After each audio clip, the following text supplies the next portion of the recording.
Rupert Murdoch has spent more than 5 decades spewing out toxic misinformation, and finally, the lies of his media outlets have come back to bite him. That's because Fox News have agreed to pay Dominion, a company which makes voting machines, $787 million. It's a lot of money. It's one of the biggest defamation settlements in history, and it's in response to Dominion's claim that Fox knowingly spread lies about their voting machines in the weeks after the 2020 elections. Now, let's look at some of those lies. I think many Americans have given no thought to electoral fraud that would be perpetrated through electronic voting. That is, these machines, these electronic voting companies, including Dominion, prominently Dominion, at least in the suspicions of a lot of Americans. Tonight, every American should be angry. You should be outraged. You should be worried. You should be concerned at what has happened in the election. The Dominion software system has been tagged as one allegedly capable of flipping votes. How, for example, did senile hermit Joe Biden get 15 million more votes than his former boss, rock star crowd surfer Barack Obama? I just love the way they say on Fox News, like, you should be concerned. You should be terrified. You should be... It's very transparent what they're trying to do. They're trying to rile you up. In any case, just so you know, those were Fox News hosts Lou Dobbs, Sean Hannity, Janine Perrault, and Tucker Carlson. It was all pretty wacky stuff, of course, firing up the Republican base who believed the 2020 election had been stolen. And as well as democratic implications, the wild nonsense also had reputational implications for the company they were talking about. Now, that's why Dominion sued Fox News. And this is where it got interesting. Because to win a defamation case in the US, you don't just have to have lied about a person or a company, you have to have done it knowingly, right? So Dominion, to successfully sue Fox, they have to say, not only did they lie about our machines and it sort of damaged us commercially, but they lied about our machines, it damaged us commercially, and they knowingly did it. They didn't genuinely believe that these machines had screwed up counting of votes, which they didn't. Luckily for Dominion, to prove this case, they had access to the receipts. As part of the court case, internal emails and text messages were released, and they included hosts contradicting what they'd said and done on air. This is very awkward, very awkward. If you're going to say something on air, don't send a message the day before saying, I definitely don't think this is true, especially if it's not commercially damaging for a company that's going to get to read these messages. Before further ado, let's go to one example of these messages. This one is between Tucker Carlson and producer Alex Pfeiffer on November the 8th, 2020. Carlson, the software shit is absurd. And then Pfeiffer says, I don't think there is evidence of voter fraud that swung the election. Now, this sounds sensible. This sounds very sensible, more sensible than they normally sound. The very next day, though, Tucker Carlson said this on his show. We could go on tonight about what happened in last week's election, and in future shows, you know that we will. But for now, let's sum it up. Here's the point. We don't know how many votes were stolen on Tuesday night. We don't know anything about the software that many say was rigged. We don't know. We ought to find out. But here's what we do know. On a larger level, at the highest levels, actually, our system isn't what we thought it was. It's not as fair as it should be. Not even close. Sorry, hate to say that. It's the milk bottles at the fair. They knew you were coming. They laughed at you when you left. We wish that wasn't true, but it is true. And you are not crazy for knowing it. You're right. I hate to say this. I really didn't want to say this. I hate to sow doubts in people's minds, but there are real serious questions to answer about the software here. You know, I'm just being real. I'm just talking the truth. I'm being real with you here. Literally the day before, the software shit is absurd. The same guy, day before, the software shit is absurd 2 days before, in privately. Software shit is absurd. 2 days later, you should be terrified and worried and angry because questions need to be answered about the software. Fox also platformed conspiracy theorists without challenging their claims. Why would they? Sidney Powell is a lawyer who was involved in several lawsuits challenging the 2020 election result. Fox repeatedly booked her onto shows where she alleged wide-scale voter fraud involving the machines of Dominion and other companies. But on the 22nd of November 2020, another text exchange took place between Carlson and Pfeiffer. This time, it involved another host, Laura Ingraham, and Raj Shah, a senior vice president at Fox Corporation, the parent company of Fox News. So let's look at this conversation here. So Shah to Pfeiffer, so many people openly denying the obvious that Powell is clearly full of it. Pfeiffer to Shah, she is a expletive nutcase. And then Carlson to Ingraham, Powell is a nut. as you said at the outset, it's totally wrecked my weekend. Wow. I had to try to make the White House disavow her before they obviously should have done long before.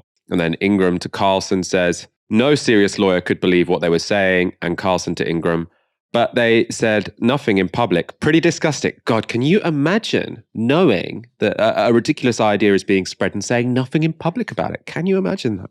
Unbelievable. I'm struggling to think of an example. In any case, they clearly think this person is pretty batshit. Yet, just a week later, Powell appeared on Lou Dobbs' show on Fox Business. I think most Americans right now cannot believe what we're witnessing in this election.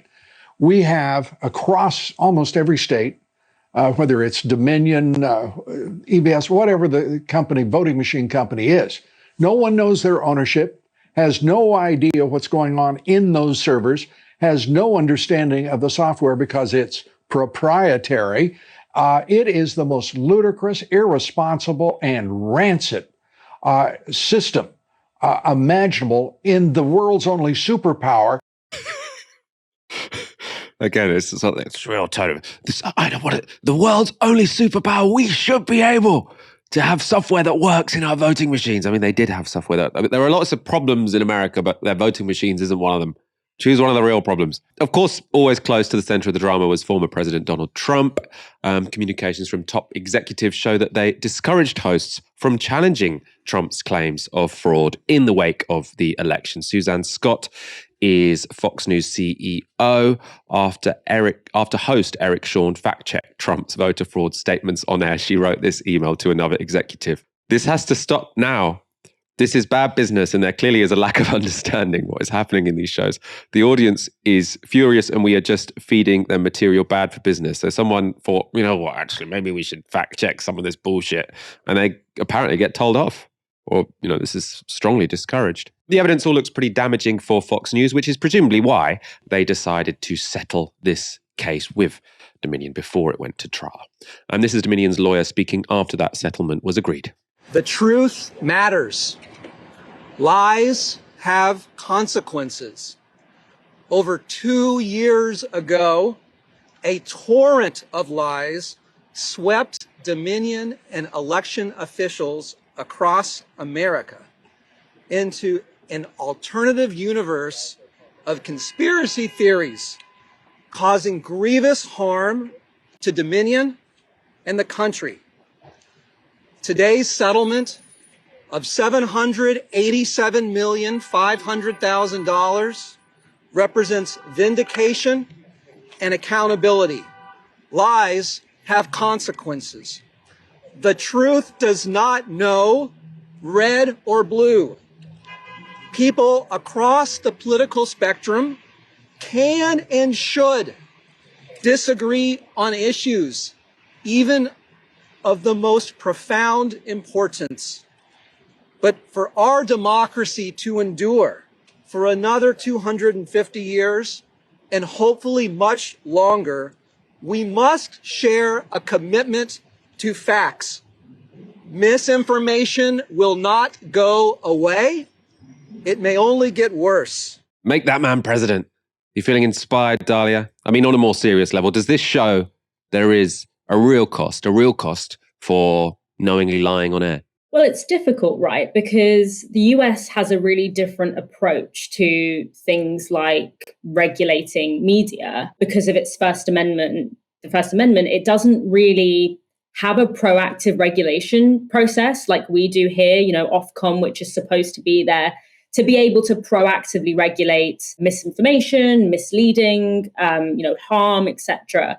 Whereas America kind of had this situation whereby there is not much of a regulatory system, but instead there's this kind of reactive system whereby if you kind of violate very particular capitalist laws of defamation, where you can prove a loss of profit or whatever, there's a punishment system rather than a reactive punishment system rather than a proactive regulatory system. So in many ways, it's very difficult to describe this as genuine accountability because on the one hand, whilst it is probably the closest we've ever come to holding an institution like Fox accountable for the way that they misrepresent the truth, etc., It's the largest sum that has ever been paid in a settlement like this.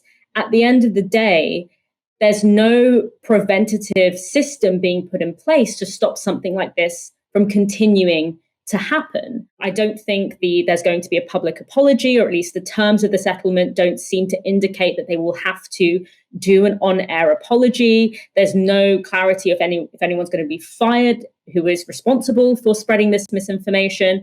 And in many ways, the damage is already done because, even though the number of Americans that believe that the election was stolen is reducing, you still have 63% of Republican voters who still believe that Biden didn't legitimately win the election. So in a sense, the horse has already left the stable. But I also always find these kind of settlements a little bit bittersweet because on the one hand, even though it's not obviously an official admission of guilt or wrongdoing, it's often interpreted as such, and that is certainly a win.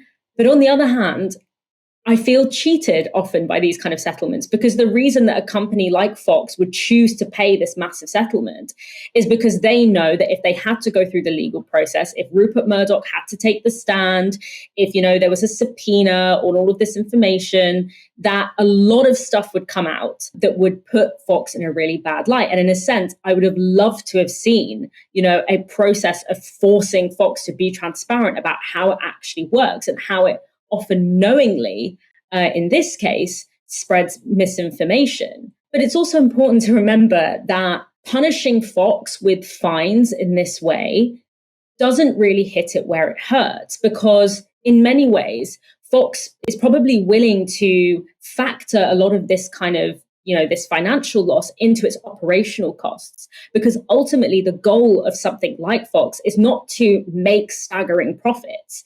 It's actually to create the conditions through that disciplining of public opinion, through the disciplining of public imagination, to ensure that the conditions for capitalism continue to prevail.